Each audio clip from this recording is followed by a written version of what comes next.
Welcome back.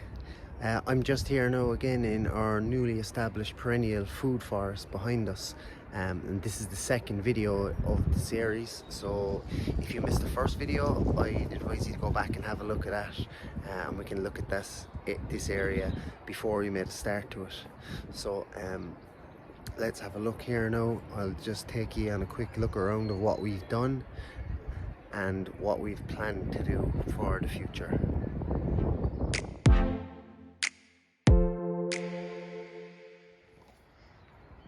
So this was just a disused piece of land that had a lot of ornamental shrubs growing in here, and we decided then to convert it into a perennial food forest.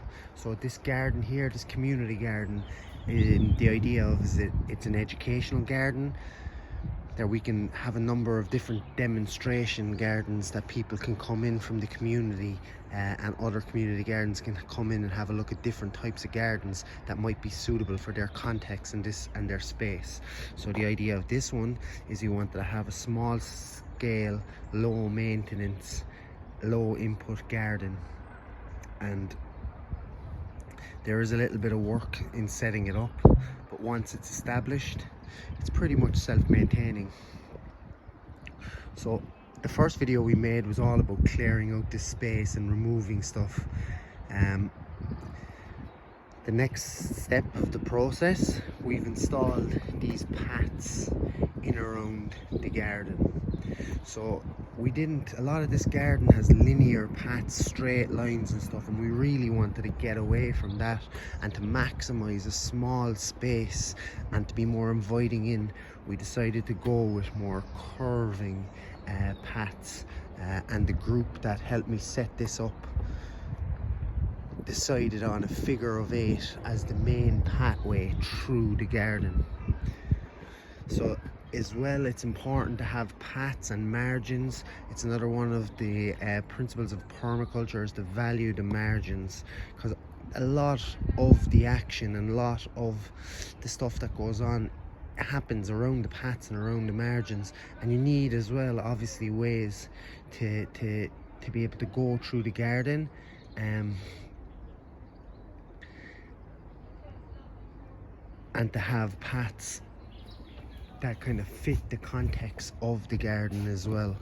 So what we had an abundance of here was wood chip, so we used that as our primary path, and the rest of the kind of more winding paths, a lot of these paths are made from storage heater heating blocks. So they replace the storage heaters here in a lot of the buildings on this site here. So we just took the heating blocks, which are these things here, we broke them up with a hammer and just set them down then into the ground and backfilled in around with the soil that's already here.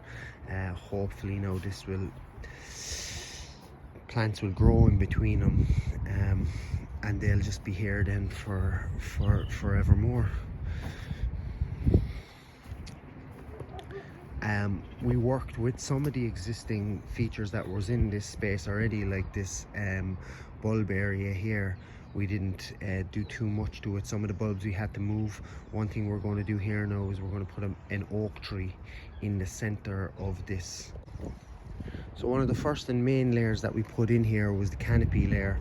That's made up of mixed trees with multi-purpose and fruit trees. So we want this space to be a biodiversity area as well as a food forest.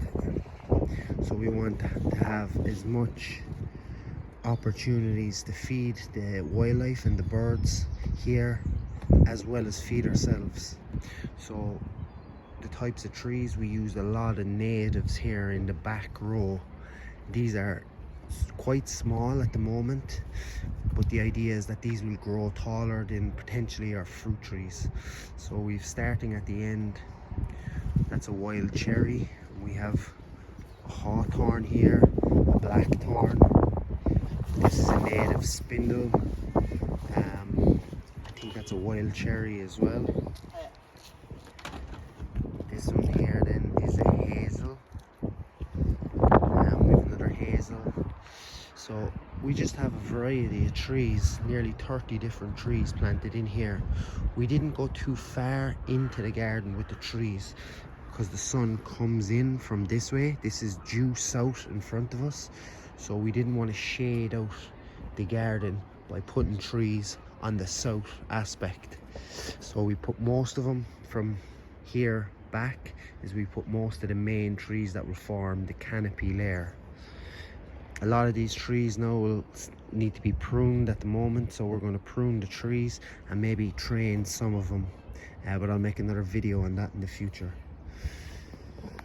Lovely little arbutus strawberry tree here as well, one of my favorites. Another native Irish. We have this beautiful holly as well, which is trimmed. And after the tree layer then, we decided to plant some of the soft fruit. We removed some soft fruit bushes from the garden, so we have like the currant bushes here. There's some raspberry canes planted in the middle.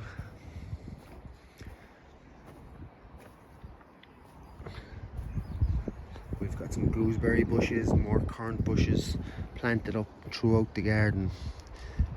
The next layer to consider and to think about is the herbaceous layer. So we've mixed it up with some perennial plantings here now as well, and we've still got a lot of work to do on the herbaceous and the ground cover layer. So we've seeded a lot of perennial herbs that we're going to plant in here, but we've planted what perennials we could find in the garden. So we've got a 1,000 head perennial kale here, we've got some rhubarb growing, we've got some wild garlic here as a ground cover, which hopefully will expand and take over some of this area.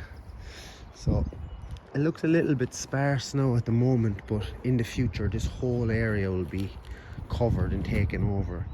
That's the only thing as well, you don't get that big massive impact with a perennial food forest. It could take a number of years to mature. We still have some paths and possibly a nice bench to go in here as well, so people can sit down and enjoy the garden. We'll also be looking at things for the vine layer, but that could be a little bit off yet. So like any garden, they're a work in progress. So there's no need to rush and get it done today.